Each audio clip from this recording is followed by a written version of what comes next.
What's up? Have you ever wondered about the concept of Wu-Wei, the Taoist concept of effortless action, sometimes called the action of inaction or no action? Well, you're in luck, because today on the Existential Stoic podcast, we're going to talk about that. And I want to give a shout out real quick to listener Jon B for the suggestion. It's excellent, so we're happy to talk about it. I'm Danny here with my buddy Randy. What's up, Randy? Yo, Danny. Yeah, so we're going to talk about Wu-Wei today from Taoism, which is kind of Well, cool. before we get into that, some Yeah. people might ask, what is Wu-Wei or Wu-Wei or however you pronounce it? Well, it turns out Wu-Wei is one of the central ideas in the Tao Te Ching, traditionally attributed to Lao Tzu. It's often translated as non-action, but this is misleading. Wu-Wei does not mean doing nothing, laziness, passivity, withdrawal from the world. Wu-Wei does mean acting without forcing, acting in harmony with the Tao, acting without ego-driven striving, letting actions arise naturally from a situation, and Wu Wei is action that flows rather than action that pushes. Yeah, it's pretty interesting. Yeah, and some of the core insights behind it is that, it rests on fundamental Taoist claim, basically that reality already has a natural order. And you see this, the Tao in Taoism literally means like, the way, right? So it's like the way or the flow of the universe. So problems arise when we try to dominate, control, or improve it aggressively. It's very, it's funny because it's very anti-Western in a sense in how we kind of think and operate on our culture. So when we impose rigid plans, moral rules, or personal ambition on the world, we create resistance, generate unintended consequences, and disrupt harmony. So Wu Wei is about responding appropriately, not controlling outcomes. And I always found this really fascinating because it is kind of, at least for Westerners like in the US and stuff, this is very odd the first time you read it, I guess. 'Cause- Well, it's not like there's a book like The Seven Habits of Highly Effective Taoists. no. No. It's funny. I was looking over Taoism again recently, actually, and like one of the things I really and it kind of reminds because Taoism it was like 500 BC, long time ago. This is like roughly about the time when the early ancient Greeks were starting to do philosophy as well. And I always found it interesting when you look back at those early works, you get a lot of stuff that's written like Taoism. It's written in verse. There's 81 verses in the Tao Te Ching. You look at like Marcus Aurelius Meditations, it's journal entries. If you look at like Epictetus's Handbook or the Enchiridion, it's like little tiny snippets. And I always kind of like that because philosophy you kind of need to digest and reflect on. And when you get these like small parts, you can take your time and kind of like jump in rather than these long essays and books that I think you hmm kind of get lost in all the nonsense, you know? Yeah, especially how like most books you know the answer from just reading the title, and yet they need to sell you 30,000 words or else Yeah, no one's right. going to buy it. I know. And this is like really nice. But yeah, so the concept of Wu-Wei, I think this is something, we're constantly fighting against the universe in a way, if you think about it. Like we're always trying to make things, we're always trying to force it. It's like the way I always think of it is like, if reality is a river, we're always like trying to push against the current to make things happen. Like we're trying to get things done now. We're impatient, we're trying to do things that maybe we're not ready for, or maybe that aren't right for us at this time. And I think that's a big, Taoism, and there's this old poster, I don't know if you remember, it had like funny sayings and like funny ways of looking at things. And it was like Taoism was like shit happens, you know? And I think that's not actually that incorrect because like when you think about it, we have to sort of recognize that there is this world and we're acting kind of with it and along with it. And if we're doing things in the right way, it won't feel difficult or hard, like we're pushing against everything to make it happen. Because it's like doing the right thing at the right time, in the right situation, with the flow of everything else. Well, I like how you said that twice in there, going against the current or going with the flow. Because what I was remembering was back in the day, I used to do SEO, and there was this company that I learned from called OMG Machines, which was like the best people in SEO back in the day. And I went to a conference by them, and in the conference, they were talking about this exact thing, like going against the current or going with the flow in life. And they're like, you've all been in that spot where you've been going against the current and it requires so much energy and you're just exhausted and you feel like you're pushing a boulder up a hill and it never starts to end. And then you've also had the experience where you've been going with the flow where things are effortless. And they're like, really, if you think about it, the only way that you should ever expend any energy is to get into the current. So to like, if you're not going with the flow, expend energy to get into the current so you can get with the flow, but don't go against it. Yeah, it's interesting. I think there's a lot of I like that example too, because that also was reminding me when you're talking about that. When we were reading Martha Beck's book, and she was talking about, all her clients that would come in and they'd complain about like exhaustion and like, depression or like also like physical pain. And like it turned out they hated their job and like their body's trying to tell them something. And that's like, those are like perfect examples, I think, of what this concept kind of means. It's like one, listening to ourselves. And I think the Taoists were very, that's a big, important part of Taoism is like self-awareness and being aware, right? Like recognizing like, hey, Mhm. this isn't right for me. Something's telling me this is wrong. Maybe that's why I feel like crap, and maybe that's why I'm exhausted. Or like you were suggesting, right? Like expending all this energy fighting constantly, you end up being like miserable after the fact because you're not doing what's right for you. You're not doing what's right at the right moment. And so you're constantly just struggling through life, and it's kind of horrible. Yeah. Hmm. Yeah, there was a book that I just recently read called The Pain Habit, all about that. Because like mo almost, I mean, I think they've gotten to the point with like fMRI and all that stuff, where pretty much any chronic pain that's not due to cancer or like a couple other specific things is just because we're not listening to ourselves. Like pain is a signal, we're not listening to ourselves, and because of that, we have this chronic pain. And it's interesting because like everywhere you go nowadays, people are like trying to sell you this pain stuff, and it's a lot of times it's just like I mean I don't want to talk poorly about chiropractors because I went to them and it was good for a while, but like a lot of what they do, they just induce fear. I look back at my time with the chiropractor because I was in pain for a long time and now I'm not. And so like all the time with the chiropractor, they just induce pain, saying that like if your body's not aligned perfectly, you're going to be in so much pain and you're going to end up crippled. And it's like no wonder you're freaking terrified and like Yeah. nonstop in pain until they can adjust you, and that lasts for a day, a week, whatever, and then you got to go back for your next fix. It's- Well, yeah, I think that's one of our problems though, is I think, especially like in speaking specifically of the US, obviously it's my frame of reference, but you know, we're I think we over rationalize and we put so much emphasis on like reason and science over everything else. Like that like it's possible to do things by willpower alone, right? Or that it's possible to just like rationalize our way through things without listening to like anything else, like our bodies, like the natural world, like the world, like, what's going on around us, being totally like, I mean, and some of that too is like not paying attention to any of it as well, I think. And that's part of the problem, right? We kind of like, we give too much weight to one thing rather than sort of being holistic and aware of all of what makes us up. Yeah, we definitely have come a long way from where humans originally were. Because I was sitting outside looking at a bird the other day, and I was like, "Man, this is beautiful." And then I was like, "Holy, wait a second! Like, not more than like 200 to 500 years ago, people spent all their time outside with like birds and stuff like that. And now it's like, gee, I should spend more time outside because all I'm doing is playing Yeah. video games and whatever Well, else." like life was a lot slower too, I think, and people had more time to like pay attention to things like that. I don't think they do anymore. It's amazing Mhm. too how good it makes you feel just going out in nature and just like looking at things, letting yourself feel that sense of awe. It's kind of Hmm. crazy.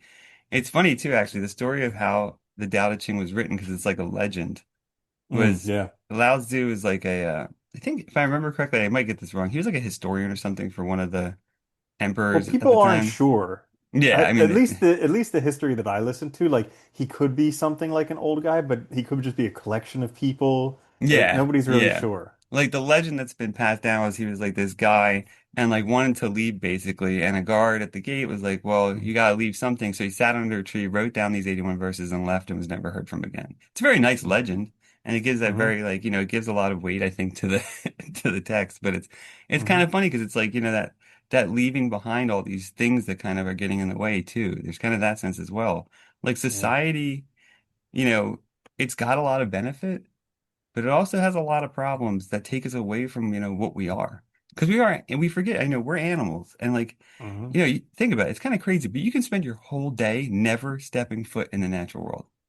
Hmm. Literally, like never seeing it, especially if you live in a city, like not even at all, right?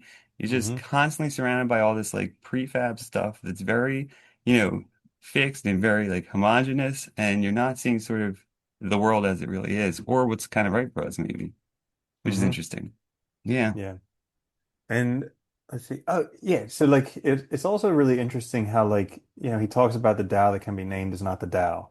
And so it's not something, it's not this like theorized thing. And I think that comes to what we're talking about Wu-Wei here, where it's not like Mihaly Csikszentmihalyi's flow, where like you can just, you know, you just, I don't even know what he talks about in that book. It's just a long treatise that everybody mentions, but that really just says when things are going right, they're going right.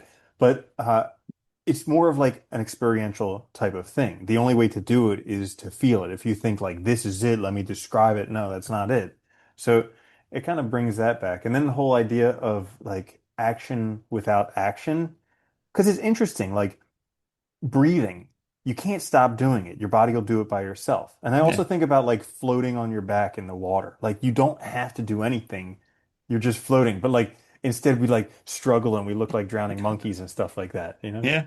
Yeah. Well, it's interesting, I think some examples that always come to mind for me when I'm thinking of this is like, if you think of like, if you think of a lot of people have played instruments or played a sport, right, when they're younger. And if you think of doing that, like if you went to a if you were going to perform at a concert or like a recital or you were going to play in a game and you had to rationally think about all the things you were doing, you would be terrible.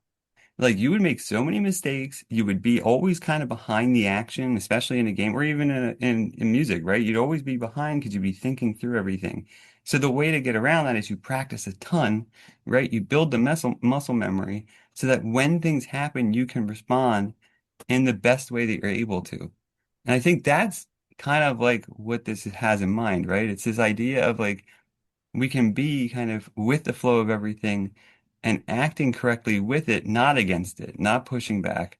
And so we're doing the best thing at the best time essentially for us, and Hmm. I think, but it's not always maybe and I guess that's the hard part for us is like we have all these aspirations, goals, and things that we're trying to make happen faster than they should, maybe, or, we're trying to push things, we're struggling against the world around us, the society around us. And so it makes it very hard to sort of get into that mindset or, kind of get into that kind of flow of action. Yeah, not only that, but also recognizing what is right effort. Because like I think Yeah. one of the biggest problems that people have is we want a problem-free life. But like it just doesn't happen. And so like, you're expending effort to deal with problems and you're like, I shouldn't have to do this because Wu-Wei says it should be effortless action. But it might not be true. Like it might be that the effort is necessary and it's just like I don't remember the exact way that Marcus Aurelius says it, but like I think it was in book I don't remember book 10 or something of the Meditations where he talks about like this is you're waking up to do the job of a human. And the job of a human is to deal with all this BS and these problems and overcome all this stuff and live with virtue and character and all this in spite of it. And so like why are you complaining that you're waking up to this job when this is like your nature? Yeah. I mean, that's one way to look at it, right? It's like what I kind of understanding our nature better, understanding, we're able to do. It's funny too, because like I think with Taoism too, like a lot of like, especially a lot of ancient philosophy, I think you get this sort of recognition that we need to let go too of a lot of these like extraneous desires we have. And I think like it says like, like when we're talking about like transforming the self, it's like letting go of the ego, right? Reducing excessive desire, abandoning the need for recognition and control, right? Because these are all things that are going to get in the way and cause us to act against the current. It's a very similar actually too. It's funny to Epicurus, his idea of like natural and artificial desires, right? Like there's natural desires that we have to do because they're needed, right? Like you get thirsty, there's a biological impulse, you drink water, right? Or you're hungry, same thing, right? Need to go to the bathroom, that kind of stuff. Those are all natural. You need to do those to live your life. And there's also natural, like in the sense of like exercise, right? You'll be healthier, that kind of thing. But then there's also all these artificial desires created by society around us, like the need for, fame, recognition, the need to be validated, right? The need to have all this stuff. I mean, advertising now is like the epitome of artificial desires. And so we're constantly also, I think, fighting against all this stuff in our world that's telling us we need all this crap that we don't actually really need to be happy or to be like, good people in the world and living a good life. And so it's like this constant battle we're fighting, which is very hard too. It makes it very hard to adopt these, I think, in the current Yeah. times. Plus I also think we have the wrong models. Like Yes. we Yes, we do. are yeah, Definitely. so like it's really interesting because I listened to this interview that we were talking about the Tony Robbins and Alex Hormozy one. And he has been living, Alex Hormozy was talking about how he's been living his whole life under the premise of F happiness because it's just not important. And he's been suffering a lot because of that. Yeah. And then there was Elon Musk in his biography talking about how like everyone looks up to my life, but if they actually knew how hard it was and how terrible it was, they you just like be careful what you wish for. And then there was this dude who I met like years ago who was the first multimillionaire I met. And I was like, thinking like his life was going to be freaking awesome because he's a multimillionaire. And I was like, dude, what does it feel like to be a millionaire? And he's like, it feels the same as it did to be broke. And like three very clear examples that money does not correlate at all to happiness beyond like a certain amount. Like if you have the essentials to live, maybe like 70,000 a year or something in the US, whatever that number is. But like if you have your basic necessities met, food, clothing, shelter, transportation, whatever, then beyond that, money doesn't do anything. And yet, those are the exact models that everybody is Yeah. striving and trying so hard to become because they think that's going to give them happiness. Well, that's what's funny, right? Because we live in this society, we're told all our lives that this is the ideal, right? Make tons of money, get famous. But those are things that are like come with so many of their own problems. They make you, that means you're going to be working nonstop. You're forgetting about yourself, like Alex, right? Not even paying attention to happiness. Like that's insane.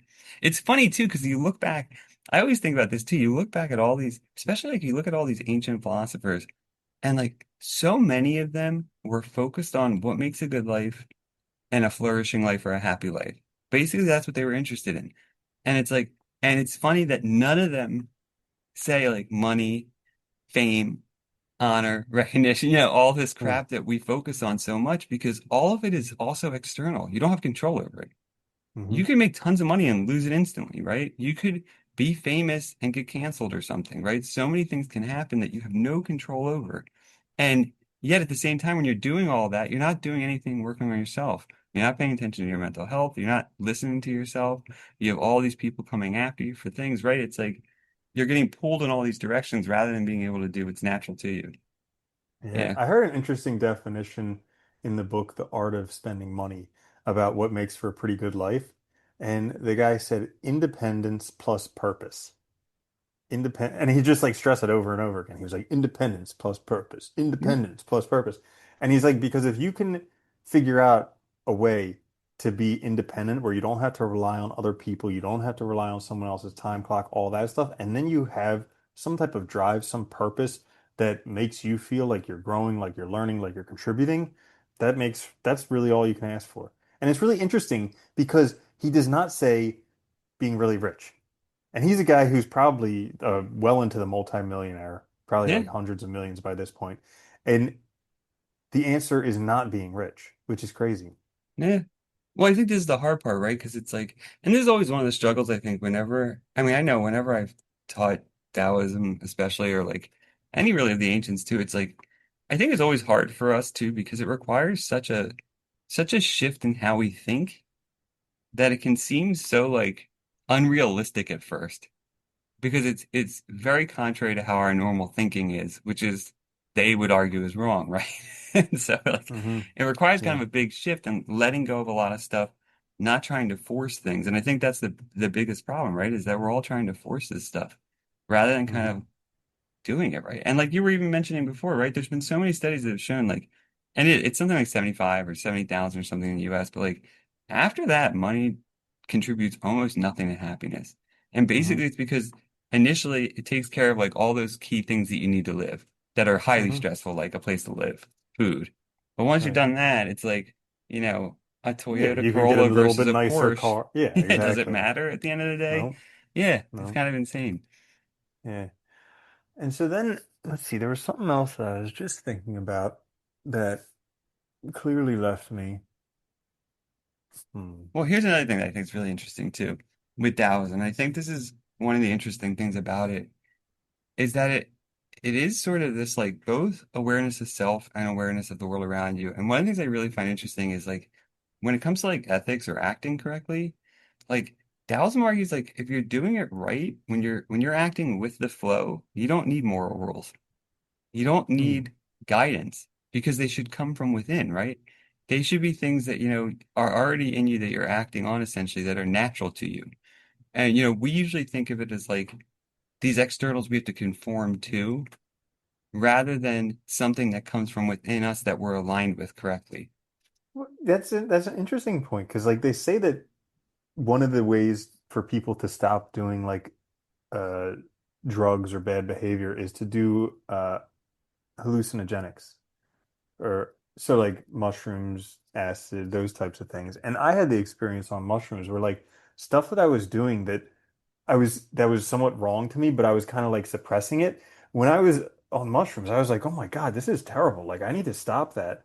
And it's crazy because it's kind of like lining up with your own North Star or whatever you want to call it.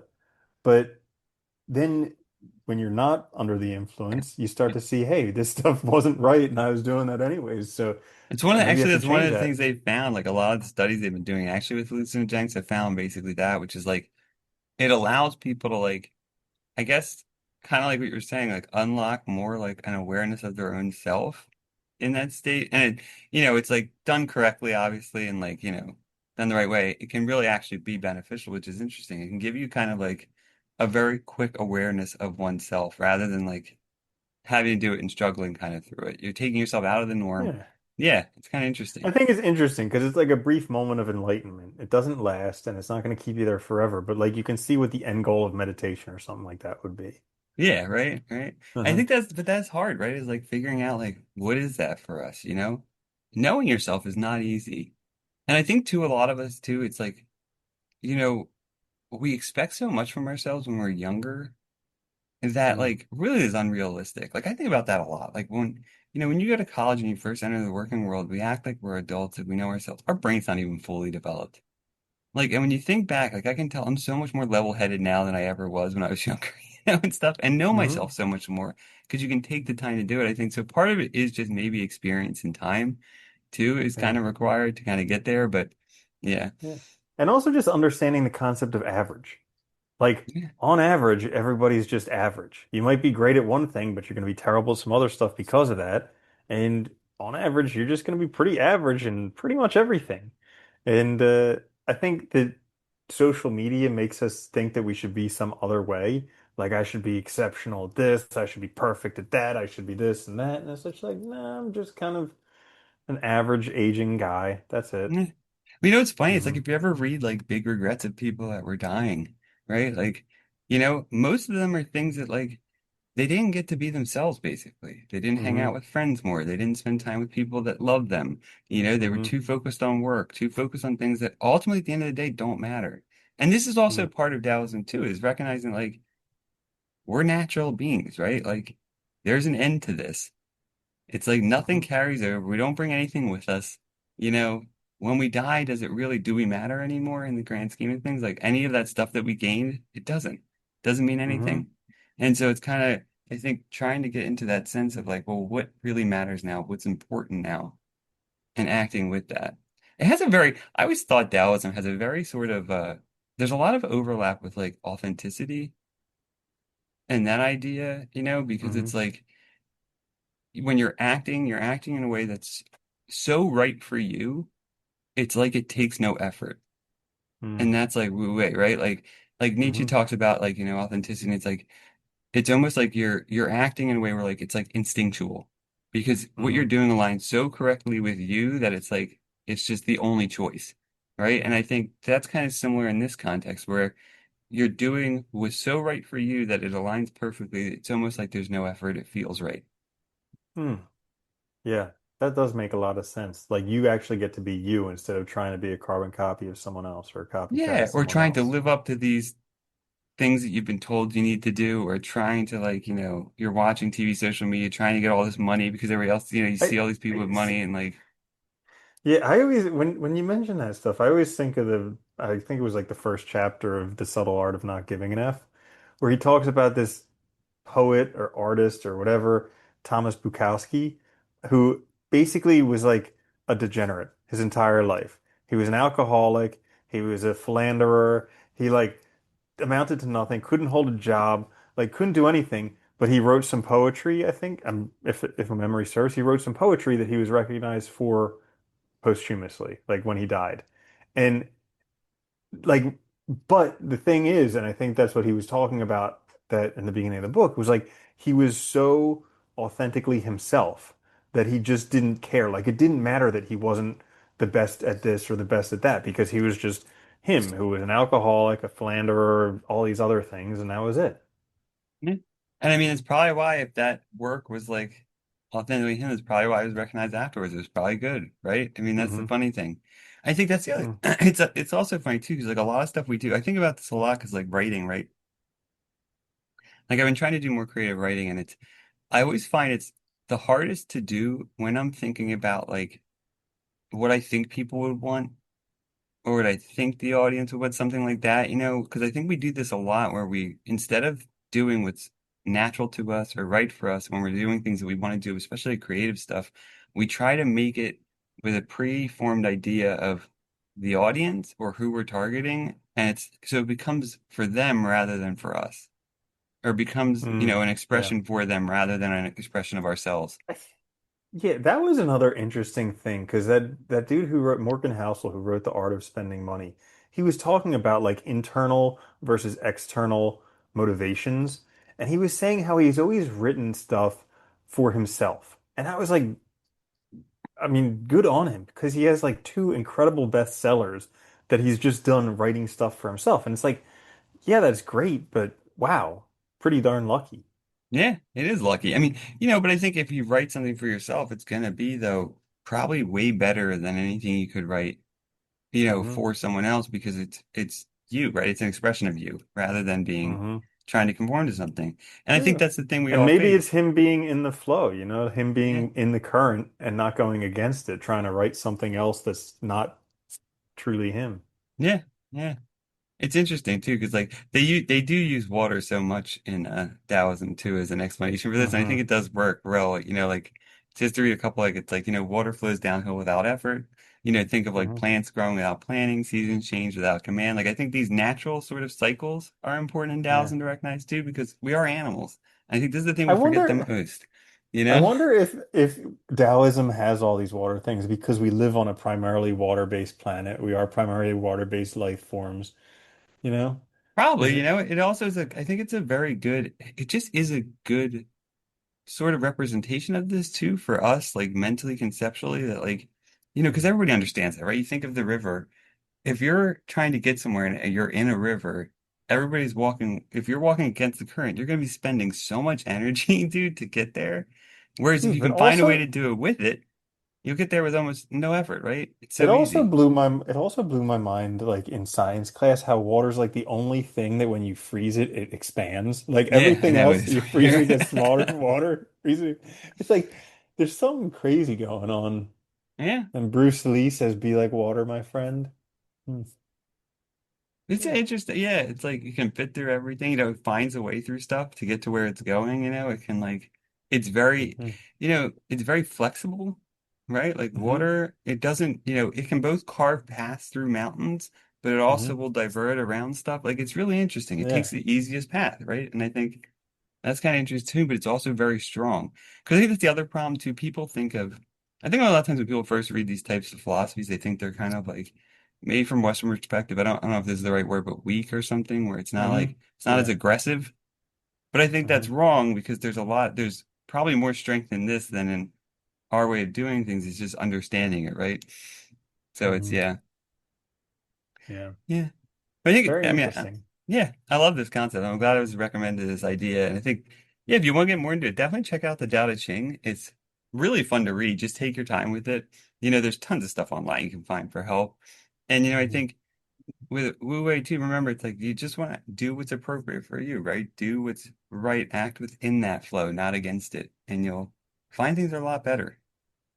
Yeah, and it's kind of one of those, I think it's a skill. Like a lot of people probably hear about it and they're like, man, I wish I had that where I could do it. But it's really like more of a skill where you just start to notice when you are Yeah. putting effort into action. Yeah, it's like, I mean, yeah, I think it's akin to like, right, like developing virtues or something. Like it's something you can cultivate. It's something that's Mhm. going to take time, but the more you understand and the more you understand yourself, the more you can get into this place where this seems right and natural and makes sense.